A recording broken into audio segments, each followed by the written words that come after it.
दुखों का अंत हो जाता है।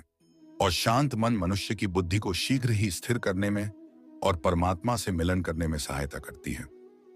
हमारी आस्था की परीक्षा तब होती है जब हम जो चाहे वो हमें न मिले और फिर भी हमारे दिल से प्रभु के लिए शुक्रिया ही निकले। इंसान की इच्छा पूरी नहीं होती है तो उसका क्रोध बढ़ता है, और उसकी इच्छा पूरी हो जाती है तो लोभ बढ़ता है। इसलिए जीवन की हर स्थिति में अपने धैर्य को बनाए रखें। आज यदि आपके दिन बुरे दिन चल रहे हैं तो कल अवश्य ही अच्छा होगा। आप केवल निस्वार्थ भाव से अपना कर्म कीजिए। जो मार्ग ईश्वर ने आपके लिए खोला है उसे कभी भी कोई बंद नहीं कर सकता, इसलिए चलते रहें। मनुष्य का जीवन केवल उसके कर्मों पर आधारित होता है। वह जैसा कर्म करता है उसका जीवन वैसा ही हो जाता है। व्यक्ति जो चाहे बन सकता है यदि वह विश्वास के साथ इच्छित वस्तु पर लगातार चिंतन करे। मन बहुत चंचल है जो इंसान के दिल में उथल पुथल कर देता है। जैसे वे मेरे पास आते हैं वैसे ही मैं उन्हें ग्रहण करता हूँ। सभी पथपार्थ मानव को मेरी ओर ले आते हैं। इंद्रियों से मिलने वाला सुख पहले तो अमृत जैसा लगता है, लेकिन अंत में यह विष के समान कड़वा होता है। जब ध्यान में महारत हासिल हो जाती है तो मन हवा रहित स्थान में दीपक की लौ की तरह अडिग रहता है। हे अर्जुन, तीनों लोकों में मेरे पाने के लिए कुछ भी नहीं है और न ही कुछ ऐसा है जो मेरे पास नहीं है। मैं अभिनय करना जारी रखता हूं, लेकिन मैं अपनी किसी जरूरत से प्रेरित नहीं हूं। कर्म मुझ पर इसलिए नहीं टिकते क्योंकि मैं उनके परिणामों से जुड़ा नहीं हूं। जो लोग इसे समझते हैं और इसका अभ्यास करते हैं वे स्वतंत्रता में रहते हैं। ज्ञान की भेंट किसी भी भौतिक भेंट से बेहतर है, क्योंकि सब कामों का लक्ष्य आत्मिक बुद्धि है। जैसे आग की गर्मी लकड़ी को राख कर देती है, वैसे ही ज्ञान की आग सभी कर्मों को भस्म कर देती है। अपना काम हमेशा दूसरों के कल्याण को ध्यान में रखकर करें। अप्राकृतिक कर्म बहुत तनाव पैदा करता है। हर व्यक्ति का विश्वास उसकी प्रकृति के अनुसार होता है।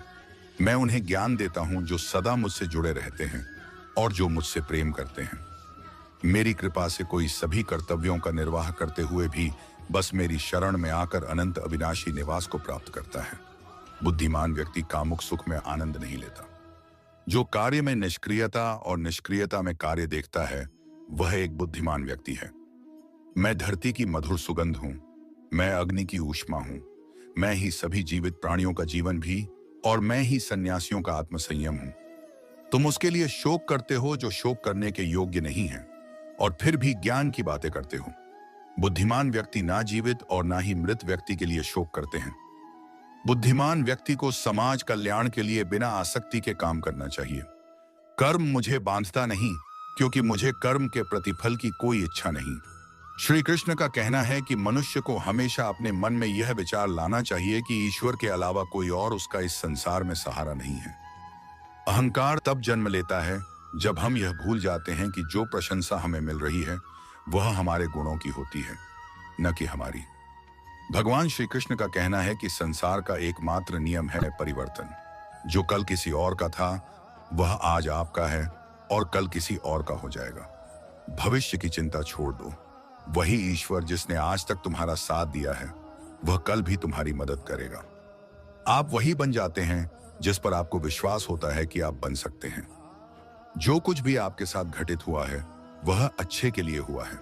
जो हो रहा है वह भी अच्छे के लिए है, और जो आगे होगा वह भी आपके भले के लिए होगा। श्री कृष्ण कहते हैं कि बुरे कर्म अनायास हो जाते हैं, जबकि अच्छे कर्म स्वेच्छा से किए जाते हैं। अगर व्यक्ति शिक्षा से पहले संस्कार, व्यापार से पहले व्यवहार और भगवान से पहले माता पिता का सम्मान करे तो उसका जीवन कभी भी परेशानियों से ग्रस्त नहीं होगा। भगवान श्री कृष्ण कहते हैं कि इस संसार में कुछ भी समाप्त नहीं होता। हर अंत के बाद एक नई शुरुआत का इंतजार होता है। जीवन में कभी अवसर मिले तो दूसरों के सारथी बने, न कि स्वार्थी। धर्म का असली रूप कर्मों से ही परिभाषित होता है। कर्मों के बिना धर्म की कोई असल पहचान नहीं है। श्री कृष्ण कहते हैं कि आत्मा शाश्वत है, इसलिए मृत्यु से डरने का कोई कारण नहीं है। अपना मन हमेशा कार्य पर केंद्रित रखें, परिणाम या इनाम की चिंता न करें। श्री कृष्ण कहते हैं कि मैं ही इस सृष्टि का निर्माण, पालन और संहार करता हूं। लोग सत्य को छुपाने की कोशिश करते हैं, लेकिन सच कभी भी दब नहीं सकता और न ही मिट सकता है। मौन सबसे अच्छा जवाब है जब सामने वाले व्यक्ति के लिए आपके शब्दों की कोई अहमियत न हो। भगवान श्री कृष्ण कहते हैं कि जब भी इस संसार में अधर्म बढ़ेगा और धर्म कमजोर होगा, तब मैं अवतार लूंगा और धर्म की पुनर्स्थापना करूंगा। मनुष्य की आस्था की असली परीक्षा तब होती है जब उसे उसकी इच्छाएं न मिलें, फिर भी वह भगवान के प्रति आभार महसूस करे। जीवन और युद्ध में सफलता केवल 3 गुणों से मिलती है: धैर्य, धर्म और साहस। श्री कृष्ण कहते हैं कि जो व्यक्ति अपने मन पर नियंत्रण नहीं रखता, उसका मन उसे नियंत्रित कर लेता है और वही उसका शत्रु बन जाता है।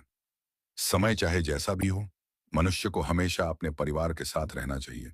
परिवार के साथ सुख आए तो वह बढ़ता है और दुख आए तो वह बांट जाता है। श्री कृष्ण कहते हैं कि अच्छे लोगों का संग भगवान की कृपा से मिलता है, लेकिन बुरी संगति का चुनाव हम खुद करते हैं। मनुष्य को हमेशा अपनी वाणी पर संयम रखना चाहिए, क्योंकि एक बार वाणी से निकला शब्द कभी वापस नहीं आता। सुख और दुख का आना जाना जैसे सर्दी गर्मी का बदलाव है, इसलिए हमें इनसे प्रभावित नहीं होना चाहिए। श्री कृष्ण कहते हैं कि मैं हमेशा तुम्हारे पास और साथ रहता हूं, चाहे तुम कुछ भी कर रहे हो। कृष्ण कहते हैं, अगर आप किसी को छोटा समझ रहे हैं, तो यह या तो आपके अहंकार का परिणाम है या आप उसे ठीक से नहीं देख रहे हैं। जीवन में कभी निराश मत हो, क्योंकि कमजोर वक्त होता है। अमन, जब व्यक्ति अपनी इंद्रियों के वश में होता है, तो वह हमेशा समस्याओं का सामना करता है। व्यक्ति उस चीज पर शोक करता है जो इसके योग्य नहीं होती। एक बुद्धिमान व्यक्ति कभी किसी जीवित या मृत के लिए शोक नहीं करता। अगर आप दूसरों से अच्छे की उम्मीद रखते हैं, तो खुद भी बुरा करके उन्हें निराश न करें। संकट केवल तुम्हारे भीतर छुपी शक्ति को बाहर लाने का एक अवसर है। विश्वास रखो, तुम्हारा संघर्ष तुम्हें महान बनाएगा।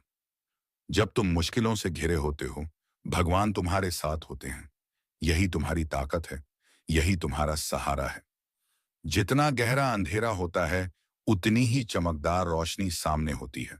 मुश्किलों का सामना करना जीवन की सच्ची परीक्षा है। संकट की घड़ी में अपने भीतर की शक्ति को पहचानो, क्योंकि जो भीतर से मजबूत होते हैं, वही बाहरी तूफानों से कभी नहीं टूटते। मनुष्य के जीवन में आशा चाहे छोटी हो या बड़ी फर्क नहीं पड़ता, परंतु निराशा आ जाने से सब कुछ विपरीत हो जाता है। आशा बनाए रखना जरूरी है। हमारा हर जगह उपस्थित होना संभव नहीं है, लेकिन हमारे द्वारा किया गया आचरण हमारी अनुपस्थिति को भी उपस्थिति में परिवर्तित कर देता है।